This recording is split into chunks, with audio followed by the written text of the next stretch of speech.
YCP నాయకులు కారుమంచి రమేష్ గారితో మాట్లాడదాం. రమేష్ గారు, మీరు చెప్పండి, ఏ విధంగా చూడాలి అంటే అంటే వాళ్ళ ఎమ్మెల్యేలు అయితే ఒక తీరు, లేకపోతే ఇప్పుడు ప్రతిపక్షం అయితే ఒక తీరా అన్నట్టుగా కూడా మనకైతే వినిపిస్తున్నాయి. అయితే ఏ విధంగా మాట్లాడతారు, మీరేం చెప్తారు? గుడ్ మార్నింగ్ అండి. మీకు ప్యానల్లో ఉన్న సభ్యులకు అలాగే బీఆర్కే ప్రేక్షకులందరికీ వెరీ గుడ్ మార్నింగ్ అండి. ఈరోజు కూటమి ప్రభుత్వం అధికారంలో ఉండగా చాలామంది ఎమ్మెల్యేలు అవినీతికి అక్రమాలకి పాల్పడుతున్నారనేది మొత్తం రాష్ట్రం అంతా తెలుసు. కానీ చంద్రబాబు నాయుడు గారు కానీ పవన్ కళ్యాణ్ గారు కానీ వేదికలెక్కి వాళ్ళు ఇష్టం వచ్చినట్లుగా మేము ఎవరైనా తప్పులు చేస్తే వాళ్ళ మీద చర్యలు తీసుకుంటాం, ఎవరిని స్పేర్ చేయమని చెప్పి మాటల వరకు చెబుతారు తప్ప చేతల్లో ఏదో చేసినట్లుగా చూపించడం తప్ప ఎక్కడా కూడా కన్స్ట్రక్టివ్గా ఎక్కడా ఇది చేసుకో వాళ్ళకి చర్యలు తీసుకున్న దాఖలాలు అయితే మనం ఎక్కడా కూడా చూడాల. ఇప్పుడు ప్రత్యేకంగా కొలికిపూడి శ్రీనివాసరావు గారి విషయంలో గతంలో కూడా ఆయన మీద చాలా ఆరోపణలు వచ్చినాయి. ఒకటి కాదు, రెండు కాదు, చాలా ఆరోపణలు వచ్చినాయి. ఒక దారి విషయంలో ఎస్టీ మా వైఎస్ఆర్ కాంగ్రెస్ పార్టీకి చెందిన వార్డు మెంబర్ యొక్క ఆవిడ మీద దాడి చేశారు. గతంలో చాలా ఇష్యూ జరిగింది. ఆ తర్వాత కూడా ఆయన చాలామందిని వైఎస్ఆర్సీపీ కార్యకర్తలు డేవిడ్ రాజ్ అనే అతని విషయంలో అతను ఎమ్మెల్యే గారే స్వయంగా నన్ను ఇబ్బందులు పెడుతున్నారు అని చెప్పి అతను ఆత్మహత్య ప్రయత్నం చేయడం జరిగింది. అలాగే స్వయంగా అదే నియోజకవర్గానికి చెందిన జనసేన ఇన్ఛార్జ్ ఆయన నన్ను చంపేయమని చెప్పి సుపారీ ఇచ్చారు తిరువూరు ఎమ్మెల్యే కొలికిపూడి శ్రీనివాసరావు గారు అని చెప్పి ఆయన స్వయంగా మీడియా ముఖంగా ఆరోపణలు చేయడం జరిగింది. అలాగే ఫస్ట్లోనే ఆయన వెరీ బిగినింగ్లో ఎమ్మెల్యే అయిన కొత్తలోనే ఒక ఎమ్మెల్యేగా ఉన్నాననే విషయం కూడా మర్చిపోయి ఆయన అక్రమ నిర్మాణాలని చెప్పి ఆయన బుల్డోజర్ వేసుకుని వెళ్ళి ఆ నిర్మాణాలను కూలగొట్టే ప్రయత్నం చేయడం జరిగింది. అలాగే ఆయన తెలుగుదేశం పార్టీ సభ్యుడిగా ఉన్నాను, నేను అధికారంలో ఉన్నది మన పార్టీ అనే విషయం కూడా మర్చిపోయి బెల్ట్ షాపులు ఉన్నాయని చెప్పి ఆయన నియోజకవర్గంలో బ్రాందీ షాపుల వైన్ షాప్స్ వద్దకు వెళ్ళి అక్కడ ఉన్న మందు అన్నీ కూడా బయటకు తీసి ఇదిగో కూటమి ప్రభుత్వ పరిపాలన ఎలాగ ఉందని చెప్పి ఆయన స్వయంగా చెప్పడం జరిగింది. ఒక ఎమ్మెల్యేగా ఉన్న వ్యక్తి ఆయన అక్కడ ఉన్న అధికారులకు తెలియజేయచ్చు, ఆ అధికారులకి చెప్పి ఆయన పని కూడా చేయించవచ్చు. అయినా సరే ఆయన ఆ రకంగా ప్రవర్తించడం అనేది మనందరం కూడా మీడియా ముఖంగా చూడటం జరిగింది. అలాగే ఇంకో మీటింగ్లో కమ్మ కమ్యూనిటీ గురించి కూడా ఆయన స్పెసిఫిక్గా మాట్లాడటం జరిగింది.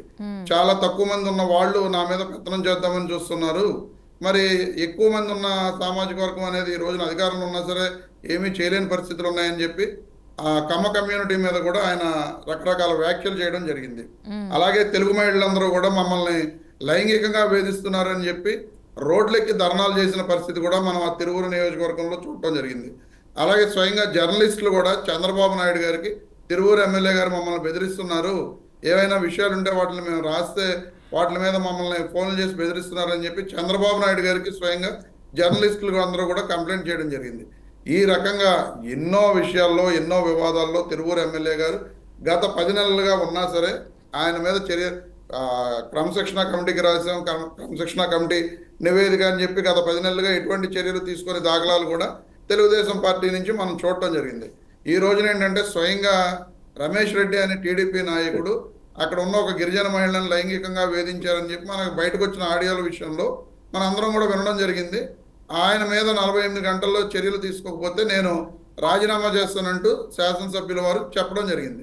ఆ విషయం పైన ఇదే టీడీపీ నుంచి రమేష్ రెడ్డి గారు మాజీ ఏఎంసీ చైర్మన్ అంట ఆయన ప్రెస్ మీట్ పెట్టి కొలికిపూడి శ్రీనివాసరావు గారు 2 కోట్లు డిమాండ్ చేశారు, మండలంలోని వర్క్స్ అన్ని నువ్వే చేసుకో, 10% కమిషన్ నాకు ఇవ్వు అని చెప్పి చెప్పడం జరిగింది. నేను ఇవ్వలేను 2 కోట్ల రూపాయలు అని చెప్పిన తర్వాత ఈ విధంగా నా మీద చర్యలు తీసుకోమని చెప్పి తెలుగుదేశం పార్టీ ఆయన డిమాండ్ చేస్తున్నారని చెప్పి స్వయంగా టీడీపీ నేత చెప్పడం జరిగింది.